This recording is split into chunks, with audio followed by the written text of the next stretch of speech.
నమస్కారం ఫ్రెండ్స్, నీలు సైన్స్ స్వాగతం. విద్యార్థుల అవగాహనను పరిశీలించే కొత్త మోడల్ ఇది. దీని పేరే పరఖ్, అంటే పెర్ఫార్మెన్స్ అసెస్మెంట్ మరియు రివ్యూ. ఇది 2020 కింద రూపొందించబడింది. ఏం గుర్తుందనేదే కాదు, ఎంత అర్థమైంది, ఎలా ఆలోచిస్తారు, ఎలా కలిసి పనిచేస్తారో చూసేదే పరఖ్ అసెస్మెంట్ ఫ్రేమ్వర్క్. ఇది NEP 2020 తెచ్చిన కొత్త మోడల్. అందరికీ స్వాగతం. 2025, 26, 27కు సంబంధించి 10వ తరగతికి మోడల్ పేపర్స్ రిలీజ్ అయినాయి. మీరు అందరూ గమనించే ఉంటారు. ఆ మోడల్ పేపర్స్ అనేటివి పరాక్ అసెస్మెంట్ మోడల్లోకి తయారయ్యాయి.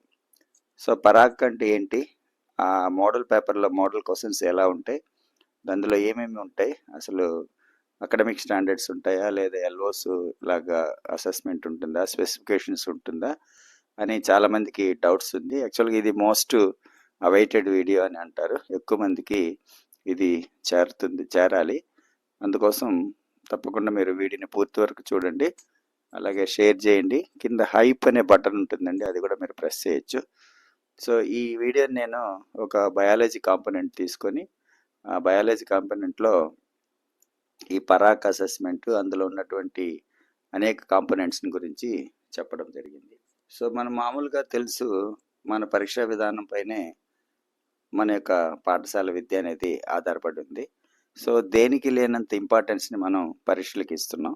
అందులో మార్క్స్ వాటికి ఎక్కువ ఇంపార్టెన్స్ ఇవ్వడం జరుగుతుంది. ఈ పరీక్షలు కూడా ఏం గుర్తుంది, ఏం మెమరైజ్ చేసావు, ఏం గుర్తుంది, ఏం రికగ్నైజ్ చేసావు అనే దాన్ని ఎక్కువగా మనం ప్రశ్నిస్తూ ఉంటాం. అదేవిధంగా అలా కాకుండా ఎంత అర్థమైంది, మీరు ఎలా ఆలోచిస్తున్నారు, ఇతరులతో కలిసి ఎలా పనిచేస్తారు అని కూడా చూసే ఒక కొత్త రకమైన అసెస్మెంట్ ఉంది. సో దాని యొక్క ఫ్రేమ్వర్క్ గురించి ఇప్పుడు మనం తెలుసుకుందాం. సో 21వ శతాబ్దంలో ఉన్నటువంటి జెన్జీ పిల్లల కోసం చెప్పడం కోసం ఈ అసెస్మెంట్ కూడా చాలా బాగా ఉపయోగపడుతుంది. ఈ అసెస్మెంట్ పేరు పరాక్, అంటే performance assessment, review and analysis of knowledge for holistic development అనేది. సో NCERT ఆధ్వర్యంలో ఏర్పాటు చేయబడినటువంటి అసెస్మెంట్ ఇది. NEP 2020 కింద జాతీయ విద్యా మూల్యాంకన సంస్థ NEPA అనేది సో దీన్ని రూపొందించింది. సో ఈ వీడియోలో మనం పరాక్ అంటే ఏమిటి, అందులో ఉన్నటువంటి డొమైన్స్ ఏంటి, ఆ డొమైన్స్ కింద ఉన్నటువంటి 11 ఎబిలిటీస్ అనేటివి ఎలా ఉంటాయి అనే అంశాలని 10th క్లాస్ బయాలజీలో ఉన్నటువంటి ఎగ్జాంపుల్స్ని తీసుకొని మీకు వివరించడం జరుగుతుంది. సో ఇది కేవలం బయాలజీకే కాకుండా అన్ని సబ్జెక్ట్స్కి ఈ డొమైన్స్, ఈ ఎబిలిటీస్ కామన్గా ఉంటాయి. కాబట్టి ప్రతి ఒక్క సబ్జెక్ట్ టీచర్స్ కూడా ఈ వీడియోను చూసి కొంత అవగాహన పెంచుకోవాల్సిందిగా కోరుకుంటున్నాను. ఈ నేడు ఉన్నటువంటి మోడర్న్ ట్రెండ్ లైఫ్లో సో రియల్ లైఫ్లో అవసరమైనటువంటి స్కిల్స్ నేర్చుకోవడానికి ఈ జ్ఞానం అనేది సరిపోదు. సో పిల్లల్లో ముఖ్యంగా ఆలోచించే శక్తి, అండర్స్టాండింగ్ లేదా థింకింగ్ అనేది ఉండాలి వాళ్ళకి. సో ఇతరులతో కలిసి పనిచేసే గుణం అనేది వాళ్ళకి సెన్సిటివిటీ కింద ఉంటుంది. అదేగా కొత్తగా ఆలోచించి ఏదైనా క్రియేట్ చేసేటువంటి సామర్థ్యం కూడా కావాలి. అంటే మీకు అర్థమైంది అనుకుంటున్నాను. అండర్స్టాండింగ్, సెన్సిటివిటీ, క్రియేటివిటీ అనేటివి ముఖ్యమైనటువంటివి. సో ఈ 3 డొమైన్స్ అనేటివి ఉన్నాయి.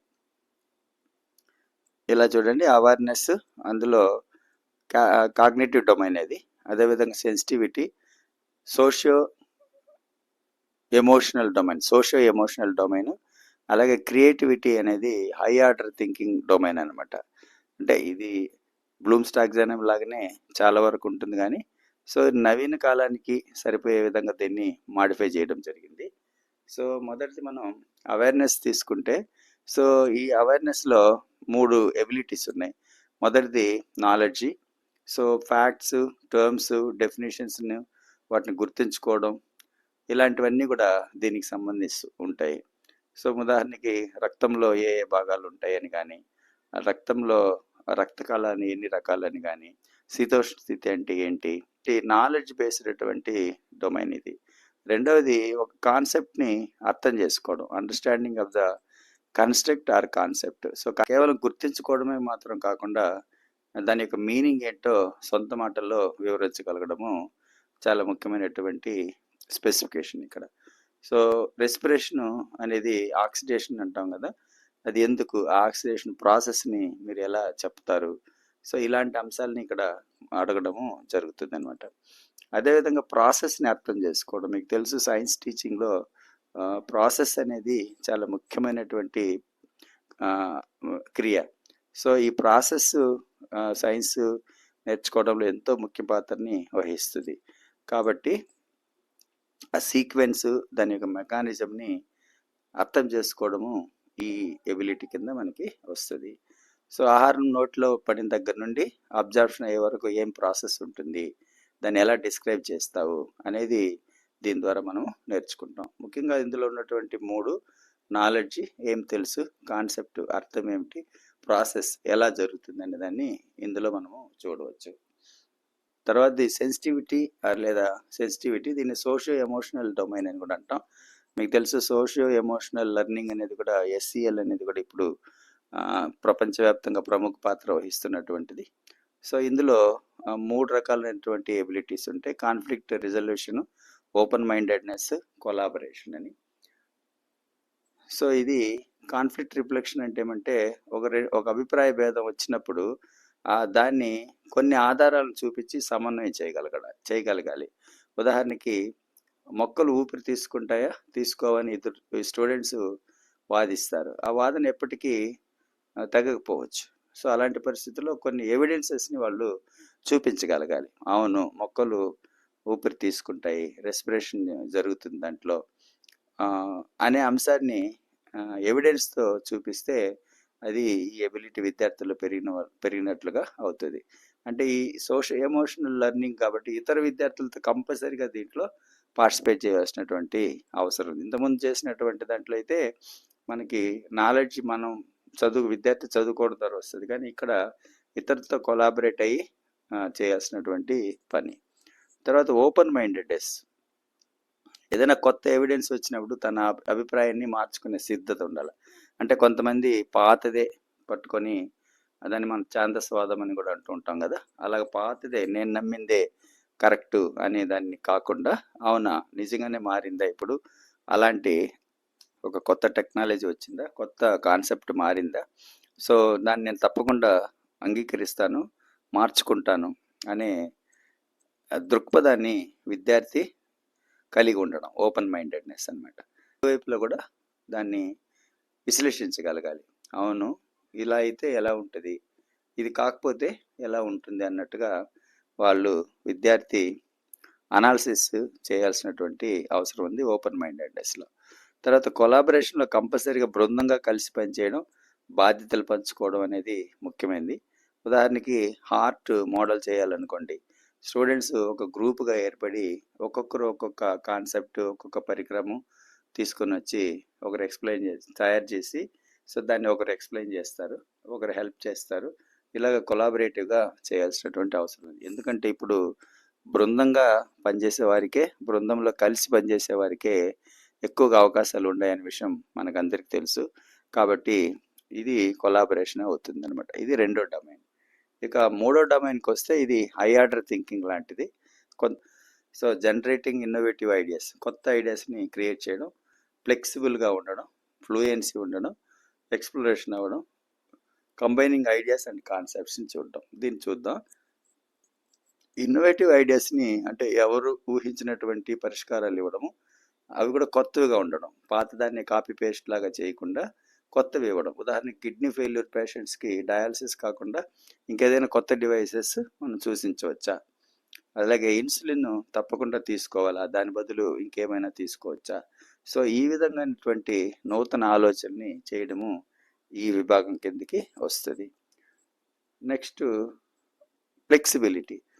సో మొదటి ప్రయత్నం మనకు పనిచేయలేదు అనుకోండి, వేరే కోణం నుంచి దాన్ని చూసి, సో దాన్ని పాజిటివ్గా తీసుకొని వేరే కోణం చూసి దాని సమస్యకి పరిష్కారం చేసేటువంటి అనుకూలత ఉంటుంది ఇందులో.